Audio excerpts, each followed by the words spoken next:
Beitza, General Introduction. Tractate Beitza deals with the laws of Yom Tov. It defines which melachos, labor, see below, are permitted on Yom Tov and which otherwise permitted activities are prohibited by rabbinic decree. Tractate Beitza, literally egg, takes its name from the first Mishnah, which discusses the law of an egg laid on Yom Tov. Yom Tov. The term Yom Tov is commonly used today to refer to the festivities as a whole, and includes both the days on which melacha, labor, is forbidden, the first and last days of Pesach and Sukkot, Shavuos, and Rosh Hashanah, as well as the intervening days of Chol Moed, when most melachos are permitted, subject to certain conditions.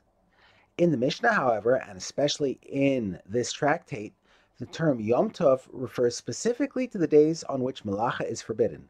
The laws of Chol Moed are dealt with in tractate Moed Katan. Malacha.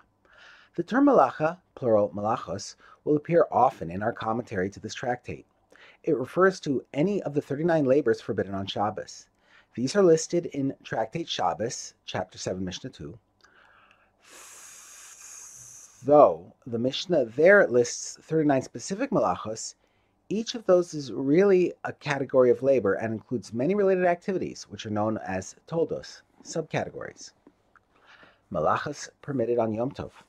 In general, the malachas prohibited on Shabbos are prohibited on Yom Tov as well, with one major exception. The Torah states in Exodus chapter 12, verse 16, "No malacha may be done on them, the first and seventh days of Pesach. However, that which is eaten by any soul, that alone may be done for you." With this verse, the Torah permits us to perform malacha on Yom Tov for the sake of preparing ochel nefesh, food for human consumption. We are thus permitted, for example, to light a fire, to cook and bake, and even to carry food through the streets on Yom Tov. However, it is clear from various statements in the Mishnah and Gemara that not all malachas are permitted even for the sake of preparing food for Yom Tov. For example, while it is permitted to slaughter an animal on Yom Tov to eat its meat, chapter 3, Mishnah 3, it is forbidden to trap an animal on Yom Tov, chapter 3, Mishnah 1. Similarly, while it is permitted to cook fruits and vegetables on Yom Tov, it is forbidden to pick them. See the Gemara on 3a.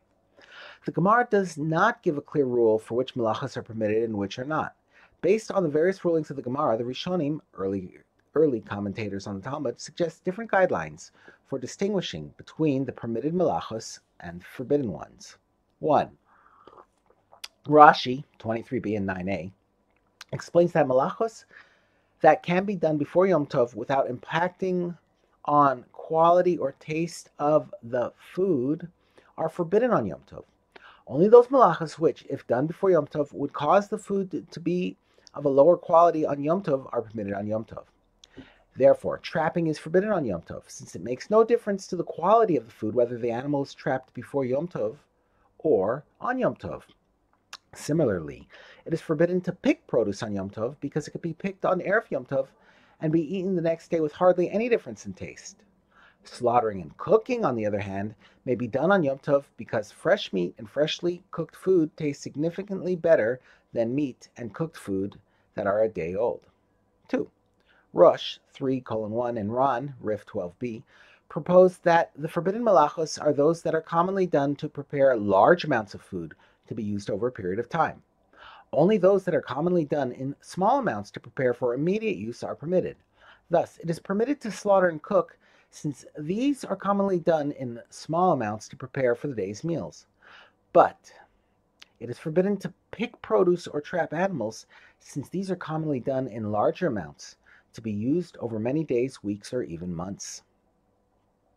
3. Tosfos 3a quote Yerushalmi 1:10, which derives from a verse that of the malachos involved in making bread, the first 11 of the 39 malachos listed in Shabbos chapter 7, Mishnah 2, only those from kneading and on are permitted on Yom Tov. Those listed earlier, planting through sifting, are forbidden. Cooking and baking are therefore permitted because they appear after kneading in the bread list. Picking, however, is forbidden because it is a tolda subcategory of reaping, which is listed before kneading. The bread list serves as a model for other groups of malachos. Thus, Trapping, the first of the malachos involved in leather making, is forbidden because it is like reaping grain. See Tosfos 23b.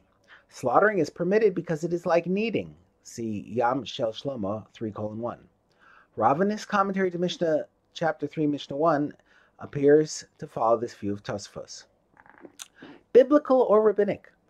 Whatever the guidelines, there is a question whether the malachas forbidden even for the preparation of food are biblically forbidden or only rabbinically so. From Tosfos and Yerushalmi cited above, it is clear that they are biblically forbidden. This is also the view of Rambam, Milchamos Ibid, and appears to be the view of Rashi, 23b. On the other hand, Rambam, Rosh, and Ran, in the sources cited above, maintain that they are only rabbinically forbidden. But on the biblical level, all malachas used for food preparation are permitted on Yom Tov. Section 2, Muksa.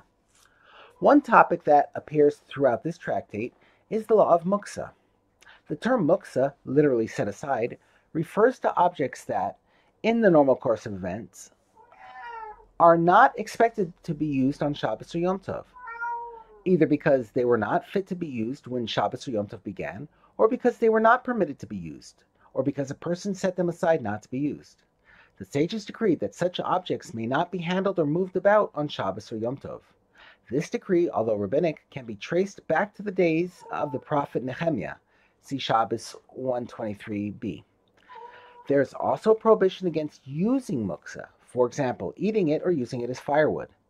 This prohibition is treated more strictly than the prohibition against moving muksa. It is derived from Exodus chapter 16, verse 5, which refers to the manna that fell in the wilderness. On the sixth day they shall prepare what they bring, and it will be double what they gather every day. Section 2, Muksa. One topic that appears throughout this tractate is the law of muksa.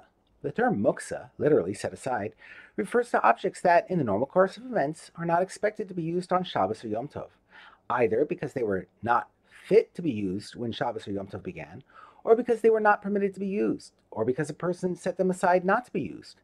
The sages decreed that such objects may not be handled or moved about on Shabbos or Yom Tov. This decree, although rabbinic, can be traced back to the days of the prophet Nehemiah. See Shabbos 123b. There is also a prohibition against using muksa, for example, eating it or using it as firewood. This prohibition is treated more strictly than the prohibition against moving muksa. It is derived from Exodus chapter 16, verse 5, which refers to the manna that fell in the wilderness. On the sixth day they shall prepare what they bring, and it will be double what they gather every day. The verse implies that Shabbos food must be prepared before Shabbos. A muksa object, being set aside from use, is not considered prepared, and therefore cannot be eaten on Shabbos. See Pesachim 47b. An object that was muksa at the beginning of Shabbos or Yom Tov remains muksa until the end of day. Even if the reason for its being muksa ceases to apply for some reason. For example, fruit that was growing on a tree, which is muksa because it may not be picked on Shabbos or Yom Tov, remains muksa even after it falls from the tree. Reasons for prohibiting muksa. Rambam in Hilchos Shabbos 24:12-13 gives 3 reasons for the prohibition of muksa. 1. The prophet, Isaiah chapter 58, verse 13, told the people not to walk or talk on Shabbos in the same manner as they do on the weekdays. If you restrain your feet on Shabbos from speaking of things, since we must refrain even from walking and talking in a weekday manner, we must certainly refrain from moving objects on Shabbos in the way we move them on weekdays. Otherwise, we would come to view Shabbos like a weekday and make ourselves busy with activities such as lifting and moving objects from one part of the house to another. Being at leisure and at home, a person might look for something with which to occupy himself and, as a result, not rest at all. 2. If a person were allowed to handle utensils that are normally used for doing malacha, he might forget himself and inadvertently perform a malacha on Shabbos. 3. People who have no trade or craft and do not work all week would not be recognized as resting on Shabbos. Therefore, the sages added the prohibition of muksa so that everyone rests more on Shabbos than on a weekday. Rashi 12a adds a fourth reason. The sages prohibited carrying muksa so that people not forget and carry objects out to the street on Shabbos. They did not prohibit moving objects that are meant to be used on Shabbos, since this would make Shabbos too difficult for most people to observe. They therefore limited their prohibition to items that are not expected to be used that day. The categories of muksa.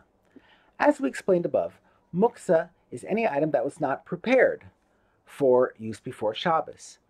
This preparation, however, need not be active. Any object that, in the normal course of events, stands to be used is considered prepared and may be handled and moved about. Only objects which, for one reason or another, do not stand to be used are deemed muksa. Several factors may cause an object to be deemed muksa. These are some of the main categories. 1. Set aside because of what it is. This category consists of items that are neither food nor utensils. Examples of this are stones, money, and animals. Another important example is wood, which is entirely muksa, only on Shabbos. Wood set aside for kindling may be used for cooking on Yom Tov. Similarly, animals designated for slaughter are not muksa on Yom Tov. 2. Set aside because of concern for monetary loss. This category consists of utensils whose primary function is not normally performed on Shabbos or Yom Tov, and whose owner does not allow them to be used for anything else because they are valuable, and he is concerned that they will be damaged. For example, a surgeon's scalpel. Since this tool must be kept in perfect condition, the owner would not use it for any other purpose, such as cutting food. 3. A utensil whose main use is forbidden on Shabbos and Yom Tov. This refers to utensils that are made to be used for an activity prohibited on Shabbos or Yom Tov, but are sometimes used for permissible activities. For example, a hammer is made to be used for building, a forbidden activity, but it is sometimes used for cracking nuts, a permitted activity. Since these items can be used for many functions without being damaged, they are not muksa on account of monetary loss. Therefore, their muksa restrictions are lighter. 4. A permitted object used as a base for a prohibited object. This group consists of items that are not muksa, but are used to hold or support items that are muksa. For example, a bed upon which money has been placed. The base supporting the prohibited item is considered muksa itself and remains so for the rest of the day, even after the muksa item is removed. This applies only when the permitted item became a base before Shabbos or Yom Tov began. 5. Nolad, literally born. Nolad refers to something that came into being or first became usable on Shabbos or Yom Tov. Such items can obviously not be considered prepared before the day began. Rabbi Yehuda and Rabbi Shimon. There is a wide-ranging dispute between Rabbi Yehuda and Rabbi Shimon concerning the extent of the muksa prohibitions. Rabbi Yehuda is far more stringent in regard to muksa than Rabbi Shimon. Their dispute affects a number of areas of muksa law. Some Mishnayos follow the view of Rabbi Yehuda, while others follow the view of Rabbi Shimon. These will each be explained in the appropriate place.